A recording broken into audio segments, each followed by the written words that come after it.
ആകാശവാണി.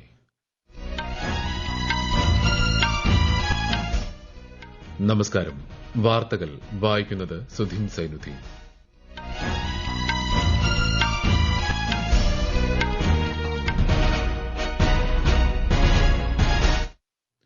പ്രധാന വാർത്തകൾ. ഗോത്രവർഗ നേതാവും സ്വാതന്ത്ര്യസമര സേനാനിയുമായ ബിർസ മുണ്ടയുടെ 150ാം ജന്മവാർഷിക ദിനമായ ഇന്ന് രാജ്യം ജൻജാതീയ ഗൌരവ് ദിവസ് ആഘോഷിക്കുന്നു. ഗോത്രവിഭാഗങ്ങളുടെ ദ്രുതഗതിയിലുള്ള പുരോഗതിക്കാണ് രാജ്യം മുൻഗണന നൽകുന്നതെന്ന് രാഷ്ട്രപതി ദ്രൌപദി മുർമു. ജൻജാതീയ ഗൌരവ് ദിവസിന്റെ ഭാഗമായി പ്രധാനമന്ത്രി നരേന്ദ്രമോദി ഇന്ന് ബീഹാറിൽ 6640 കോടി രൂപയുടെ വികസന പദ്ധതികൾക്ക് തുടക്കം കുറിക്കും. കേരളത്തിൽ സംഘടിപ്പിക്കുന്ന പരിപാടികളിൽ കേന്ദ്ര സഹമന്ത്രി ജോർജ് കുര്യൻ പങ്കെടുക്കും. മഹാരാഷ്ട്രയിലും ഝാർഖണ്ഡിലും നിയമസഭാ തെരഞ്ഞെടുപ്പിനുള്ള പ്രചാരണം ഊർജ്ജിതം. പാലക്കാട് ഉപതെരഞ്ഞെടുപ്പ് പ്രചാരണം സജീവമാക്കി മുന്നണികൾ. കാനഡയിൽ അറസ്റ്റിലായ ഖലിസ്ഥാൻവാദി അർഷിദ് അല്ലയെ ഇന്ത്യയ്ക്ക് വിട്ടുകിട്ടാനുള്ള ശ്രമങ്ങൾ തുടരുകയാണെന്ന് കേന്ദ്ര വിദേശകാര്യ മന്ത്രാലയം. മണ്ഡല മകരവിളക്ക് മഹോത്സവത്തിനായി ശബരിമല നട ഇന്ന് തുറക്കും. ഇന്ത്യ ദക്ഷിണാഫ്രിക്ക 2020 ക്രിക്കറ്റ് പരമ്പരയിലെ അവസാന മത്സരം ഇന്ന്. വാർത്തകൾ വിശദമായി. പ്രമുഖ ഗോത്രവർഗ നേതാവും സ്വാതന്ത്ര്യസമര സേനാനിയുമായ ബിർസ മുണ്ടയുടെ 150ാം ജന്മവാർഷിക ദിനമായ ഇന്ന് രാജ്യം ജൻജാതീയ ഗൌരവ് ദിവസായി ആഘോഷിക്കും. ഗോത്രവർഗ വിഭാഗം കൂടി വികസിക്കുമ്പോൾ മാത്രമേ രാജ്യവികസനം യാഥാർത്ഥ്യമാകൂ എന്ന് രാഷ്ട്രപതി ദ്രൌപദി മുർമു പറഞ്ഞു. ജൻജാതീയ ഗൌരവ് ദിവസിന് മുന്നോടിയായി ഇന്നലെ രാജ്യത്തെ ജനങ്ങളെ അഭിസംബോധന ചെയ്യുകയായിരുന്നു രാഷ്ട്രപതി. ഗോത്ര വിഭാഗങ്ങളിലെ ജനങ്ങളുടെ ദ്രുതഗതിയിലുള്ള പുരോഗതിക്കാണ് രാജ്യം മുൻഗണന നൽകുന്നതെന്ന് രാഷ്ട്രപതി പറഞ്ഞു. वर्तमान सरकार ने जनजातीय विकास और कल्याण की यात्रा को तेज गति से बहुत आगे बढ़ाया है. बहुत बड़े पैमाने पर अनेक अभियान और कार्यक्रम चलाए जा रहे हैं. विकास और कल्याण के सभी राष्ट्रीय कार्यक्रम में जनजातीय समाज तक सभी सुविधाएं पहुंचाने के विशेष उपाय किए गए हैं. इसके अलावा जनजातीय समुदाय के लिए अलग से विशेष योजनाएं चलाई जा रही है. നൂറ്റാണ്ടുകൾ പഴക്കമുള്ള സ്വത്വം നിലനിർത്തിക്കൊണ്ട് ഗോത്രവർഗ വിഭാഗങ്ങൾ ആധുനിക വികസനത്തിന്റെ പാതയിൽ തുടരണം. ഗോത്രജനതയുടെ ഉന്നമനത്തിനായി കേന്ദ്ര സർക്കാർ വിപുലമായ പദ്ധതികളാണ് നടപ്പാക്കുന്നതെന്ന് രാഷ്ട്രപതി സന്ദേശത്തിൽ പറഞ്ഞു. ജൻജാതീയ ഗൌരവ് ദിവസ് അനുസ്മരണത്തിന്റെയും ഗോത്രവർഗ നേതാവും സാമൂഹിക പരിഷ്കർത്താവുമായ ബിർസ മുണ്ടയുടെ 150ാം ജന്മവാർഷിക ആഘോഷത്തിന്റെയും ഭാഗമായി പ്രധാനമന്ത്രി നരേന്ദ്രമോദി ഇന്ന് ബീഹാറിലെ ജമുയി സന്ദർശിക്കും. ഗ്രാമീണ വിദൂര പ്രദേശങ്ങളിലെ ഗോത്രവർഗ സമൂഹങ്ങളുടെ വികസനത്തിനായി 6640 കോടി രൂപയുടെ വികസന പദ്ധതികളും ഉദ്ഘാടനവും ശ്രീ മോദി നിർവഹിക്കും. രാജ്യത്തുടനീളമുള്ള 100 ജില്ലകളിലെ ജനങ്ങളുമായി പ്രധാനമന്ത്രി സംവദിക്കും. ഇതോടനുബന്ധിച്ച് കേരളത്തിൽ ഇടുക്കിയിലും കാസർകോടും സംഘടിപ്പിക്കുന്ന പരിപാടികളിൽ കേന്ദ്ര സഹമന്ത്രി ജോർജ് കുര്യൻ മുഖ്യാതിഥിയാകും. മധ്യപ്രദേശ്, ജമ്മുകശ്മീർ, സിക്കിം എന്നിവിടങ്ങളിലെ വിവിധ പദ്ധതികളും ശ്രീ മോദി ഉദ്ഘാടനം ചെയ്യും. ആകാശവാണിയിൽ രാവിലെ 11:30 മുതൽ പരിപാടി തത്സമയം പ്രക്ഷേപണം ചെയ്യും. ആദ്യ ബോഡോലാന്റ് മഹോത്സവം പ്രധാനമന്ത്രി നരേന്ദ്രമോദി ഇന്ന് ന്യൂഡൽഹിയിൽ ഉദ്ഘാടനം ചെയ്യും. സമാധാനം നിലനിർത്തുന്നതിനും ഊർജ്ജസ്വലമായ ബോഡോ സമൂഹം കെട്ടിപ്പടുക്കുന്നതിനുമായാണ് 2 ദിവസത്തെ പരിപാടി സംഘടിപ്പിക്കുന്നത്.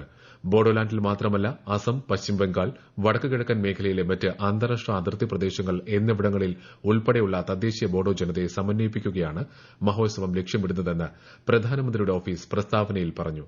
സമൃദ്ധമായ ഭാരതത്തിനായി സമാധാനവും ഐക്യവും എന്നതാണ് പരിപാടിയുടെ പ്രമേയം. മഹാരാഷ്ട്രയിൽ നിയമസഭാ തെരഞ്ഞെടുപ്പ് പ്രചാരണം പുരോഗമിക്കുന്നു. മഹാരാഷ്ട്രയിലെ 288 മണ്ഡലങ്ങളിൽ ഈ മാസം 20-നാണ് ഒറ്റഘട്ടമായി വോട്ടെടുപ്പ്.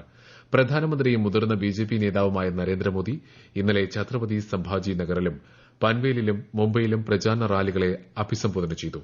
മുതിർന്ന കോൺഗ്രസ് നേതാവ് രാഹുൽ ഗാന്ധി ഇന്നലെ നന്ദുർബാരിലെയും നന്ദേഡിലെയും തെരഞ്ഞെടുപ്പ് യോഗങ്ങളിലാണ് പങ്കെടുത്തത്. ഈ മാസം 20-ന് 2ാംഘട്ട നിയമസഭാ തെരഞ്ഞെടുപ്പ് നടക്കുന്ന ഝാർഖണ്ഡിൽ പ്രചാരണം ഊർജ്ജിതമായി തുടരുന്നു.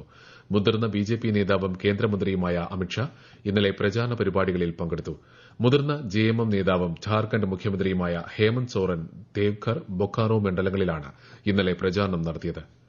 ഉപതെരഞ്ഞെടുപ്പിന് ദിവസങ്ങൾ മാത്രം ബാക്കി നിൽക്കെ പാലക്കാട് നിയമസഭാ മണ്ഡലത്തിലെ പ്രചാരണം ആവേശകരമായ അവസാന ഘട്ടത്തിലേക്ക്.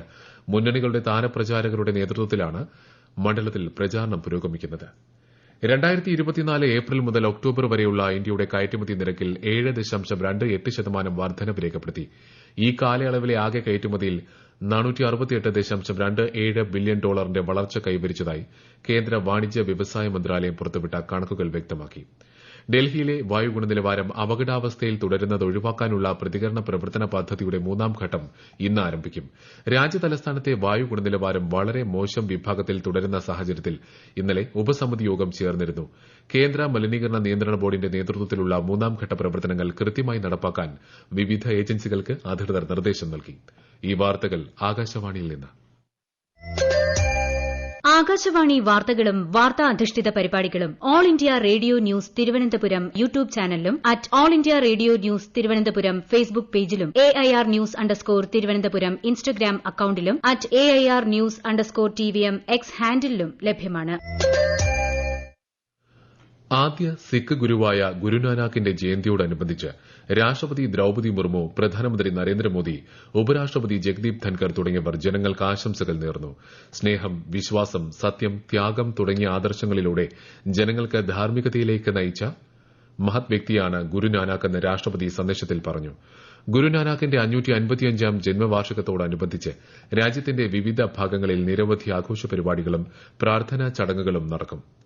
കാനഡയിൽ അടുത്തിടെ അറസ്റ്റിലായ അർഷ് സിംഗ് ഗിൽ എന്ന അർഷ് ദല്ലയെ ഇന്ത്യയ്ക്ക് വിട്ടുകിട്ടാനുള്ള ശ്രമങ്ങൾ തുടരുകയാണെന്ന് വിദേശകാര്യ മന്ത്രാലയം അറിയിച്ചു. ഖലിസ്ഥാൻ ടൈഗർ ഫോഴ്സിന്റെ തലവനായ അർഷ് ദല്ലയുടെ നിയമവിരുദ്ധ പ്രവർത്തനങ്ങൾ കണക്കിലെടുത്ത് ഇയാളെ നാടുകടത്തുകയോ ഇന്ത്യയിലെ നിയമ നടപടികൾക്ക് വിട്ടുനൽകുകയോ ചെയ്യുമെന്ന് പ്രതീക്ഷിക്കുന്നതായി വിദേശകാര്യ മന്ത്രാലയ വക്താവ് രൺധീർ ജയ്സ്വാൾ മാധ്യമങ്ങളോട് പറഞ്ഞു. രഥോത്സവത്തിന്റെ ആഘോഷത്തേരിലേറിയ പാലക്കാട് കൽപ്പാത്തിയിൽ ഇന്ന് ദേവരഥ സംഗമം. രഥോത്സവം പ്രമാണിച്ച് ഇന്ന് പാലക്കാട് താലൂക്കിലെ സർക്കാർ ഓഫീസുകൾക്കും വിദ്യാഭ്യാസ സ്ഥാപനങ്ങൾക്കും ജില്ലാ കളക്ടർ അവധി പ്രഖ്യാപിച്ചു. തിരക്ക് കുറയ്ക്കുന്നതിനായി പ്രദേശത്ത് ഗതാഗത നിയന്ത്രണവും ഉണ്ടായിരിക്കും. കൂടുതൽ വിവരങ്ങളുമായി ആകാശവാണി പാലക്കാട് ജില്ലാ പ്രതിനിധി ഫൈസൽ അലിമുത്ത്. 3 ദിവസങ്ങളിലായി അഗ്രഹാര വീഥികളിൽ പ്രയാണം നടത്തുന്ന തേരുകൾ ഇന്ന് വൈകിട്ട് തേരുമുട്ടിയിൽ സംഗമിക്കും. ദേവരഥങ്ങൾ മുഖാമുഖം അണിനിരക്കുന്ന ഈ മനോഹര കാഴ്ചയ്ക്ക് സാക്ഷിയാകാൻ ആയിരങ്ങളാണ് കൽപ്പാത്തി അഗ്രഹാര വീഥികളിലേക്ക് ഇന്ന് ഒഴുകിയെത്തുക. പഴയ കൽപ്പാത്തി, ചാത്തപുരം ക്ഷേത്രങ്ങളിൽ ഇന്ന് രാവിലെ രഥാരോഹണം നടക്കും. തുടർന്ന് രഥപ്രയാണത്തിന് ശേഷം 4 ക്ഷേത്രങ്ങളിൽ നിന്നുള്ള 6 രഥങ്ങളാണ് വൈകിട്ട് തേരുമുട്ടിയിൽ സംഗമിക്കുക. സുരക്ഷയൊരുക്കാൻ പോലീസ്, അഗ്നിരക്ഷാ സേനകളെയും ആരോഗ്യം, വൈദ്യുതി വകുപ്പ് ഉദ്യോഗസ്ഥരെയും നിയോഗിച്ചിട്ടുണ്ട്. രഥോത്സവത്തിന് നാളെ കൊടിയിറങ്ങും. സംസ്ഥാനത്ത് തുടർച്ചയായി 3 മണിക്കൂറിൽ കൂടുതൽ ആനകളെ എഴുന്നള്ളിക്കരുതെന്ന് ഹൈക്കോടതി. നിരത്തുകളിൽ രാവിലെ 9നും വൈകിട്ട് 5നും ഇടയിൽ ആനകളെ ഉപയോഗിച്ചുള്ള പരിപാടികൾ പാടില്ലെന്നും രാത്രി 10നും 4നും ഇടയിൽ ആനകളെ കൊണ്ടുപോകരുതെന്നും ഹൈക്കോടതി പുറത്തിറക്കിയ മാർഗരേഖയിൽ പറയുന്നു. ശബരിമല മണ്ഡല മകരവിളക്ക് മഹോത്സവത്തിന് ഇന്ന് തുടക്കമാകും. ശബരിമല, മാളികപ്പുറം എന്നിവിടങ്ങളിൽ മേൽശാന്തിമാരും ഇന്ന് ചുമതലയേൽക്കും. വൃശ്ചികമാസം 1 പുലർച്ചെ 3 മണിക്കാണ് നട തുറക്കുക. വെള്ളിയാഴ്ച ഉച്ചയ്ക്ക് 1 മണി മുതൽ പമ്പയിൽ നിന്ന് സന്നിധാനത്തേക്ക് ഭക്തജനങ്ങൾക്ക് പ്രവേശനം അനുവദിക്കും. അയ്യപ്പ ഭക്തരെ വരവേൽക്കാൻ തിരുവിതാംകൂർ ദേവസ്വം ബോർഡും സംസ്ഥാന സർക്കാരും ചേർന്ന് എല്ലാ ഒരുക്കങ്ങളും പൂർത്തിയാക്കി. വെട്ടുകാട് മാതൃ ദേവൂസ് ദേവാലയത്തിലെ തിരുനാൾ പ്രമാണിച്ച് തിരുവനന്തപുരം, നെയ്യാറ്റിൻകര താലൂക്കുകളിൽ ഇന്ന് ഉച്ചയ്ക്ക് ശേഷം പ്രാദേശിക അവധി പ്രഖ്യാപിച്ചു ജില്ലാ കളക്ടർ. എല്ലാ സർക്കാർ ഓഫീസുകൾക്കും വിദ്യാഭ്യാസ സ്ഥാപനങ്ങൾക്കും അവധി ബാധകമാണ്. ദക്ഷിണാഫ്രിക്കയ്ക്കെതിരായ ഇന്ത്യയുടെ 4ാമത്തെയും അവസാനത്തെയും T20 മത്സരം ഇന്ന് നടക്കും. ദക്ഷിണാഫ്രിക്കയിലെ വാൻഡറേഴ്സ് ക്രിക്കറ്റ് സ്റ്റേഡിയത്തിൽ ഇന്ത്യൻ സമയം രാത്രി 8:30-നാണ് മത്സരം. 3ാം മത്സരത്തിൽ ഇന്ത്യ 11 റൺസിന് വിജയിച്ചിരുന്നു. 4 മത്സരങ്ങളടങ്ങിയ പരമ്പരയിൽ ഇന്ത്യ 2-1 മുന്നിലാണ്. ATP ടെന്നീസ് പുരുഷ ഡബിൾസ് ഫൈനലിൽ രോഹൻ ബൊപ്പണ്ണ, മാത്യു എബ്ഡൻ സഖ്യം ഇന്നിറങ്ങും. ജർമ്മനിയുടെ കെവിൻ ക്രാവിറ്റ്സ്, ടിം പ്യൂച്ച് സഖ്യമാണ് എതിരാളികൾ. ഇന്ത്യൻ സമയം വൈകുന്നേരം 4 മണിക്കാണ് മത്സരം. നൈജീരിയയിൽ നിരവധി ആളുകളുടെ മരണത്തിനിടയാക്കിയ വെള്ളപ്പൊക്കത്തെ തുടർന്ന് ദുരിതമനുഭവിക്കുന്നവർക്കായി ഇന്ത്യ 15 ടൺ മാനുഷിക സഹായം അയച്ചു. അവശ്യ വസ്തുക്കൾ ഉൾപ്പെടെ 60 ടൺ സാധനങ്ങൾ ഇനിയും നൈജീരിയയ്ക്ക് നൽകുമെന്ന് വിദേശകാര്യ മന്ത്രാലയം അറിയിച്ചു. കനത്ത നാശം വിതച്ച വെള്ളപ്പൊക്കത്തിൽ 300-ലധികം പേർ മരിക്കുകയും 7,40,000-ലധികം ആളുകളെ മാറ്റിപ്പാർപ്പിക്കുകയും ചെയ്തിട്ടുണ്ട്. പ്രധാന വാർത്തകൾ വീണ്ടും. ഗോത്രവർഗ നേതാവും സ്വാതന്ത്ര്യസമര സേനാനിയുമായ ബിർസ മുണ്ടയുടെ 150ാം ജന്മവാർഷിക ദിനമായ ഇന്ന് രാജ്യം ജൻജാതീയ ഗൌരവ് ദിവസ് ആഘോഷിക്കുന്നു. ഗോത്ര വിഭാഗങ്ങളുടെ ദ്രുതഗതിയിലുള്ള പുരോഗതിക്കാണ് രാജ്യം മുൻഗണന നൽകുന്നതെന്ന് രാഷ്ട്രപതി ദ്രൌപദി മുർമു. ജൻജാതീയ ഗൌരവ് ദിവസിന്റെ ഭാഗമായി പ്രധാനമന്ത്രി നരേന്ദ്രമോദി ഇന്ന് ബീഹാറിൽ 6,640 കോടി രൂപയുടെ വികസന പദ്ധതികൾക്ക് തുടക്കം കുറിക്കും. കേരളത്തിൽ സംഘടിപ്പിക്കുന്ന പരിപാടികളിൽ കേന്ദ്ര സഹമന്ത്രി ജോർജ് കുര്യൻ പങ്കെടുക്കും. മഹാരാഷ്ട്രയിലും ഝാർഖണ്ഡിലും നിയമസഭാ തെരഞ്ഞെടുപ്പിനുള്ള പ്രചാരണം ഊർജ്ജിതം. പാലക്കാട് ഉപതെരഞ്ഞെടുപ്പ് പ്രചാരണം സജീവമാക്കി മുന്നണികൾ. കാനഡയിൽ അറസ്റ്റിലായ ഖലിസ്ഥാൻവാദി അർഷ് ദല്ലയെ ഇന്ത്യയ്ക്ക് വിട്ടുകിട്ടാനുള്ള ശ്രമങ്ങൾ തുടരുകയാണെന്ന് കേന്ദ്ര വിദേശകാര്യ മന്ത്രാലയം. മണ്ഡല മകരവിളക്ക് മഹോത്സവത്തിനായി ശബരിമല നട ഇന്ന് തുറക്കും. ഇന്ത്യ ദക്ഷിണാഫ്രിക്ക T20 ക്രിക്കറ്റ് പരമ്പരയിലെ അവസാന മത്സരം ഇന്ന്. വാർത്തകൾ കഴിഞ്ഞു. അടുത്ത വാർത്താ പ്രക്ഷേപണം ഉച്ചയ്ക്ക് 12:30.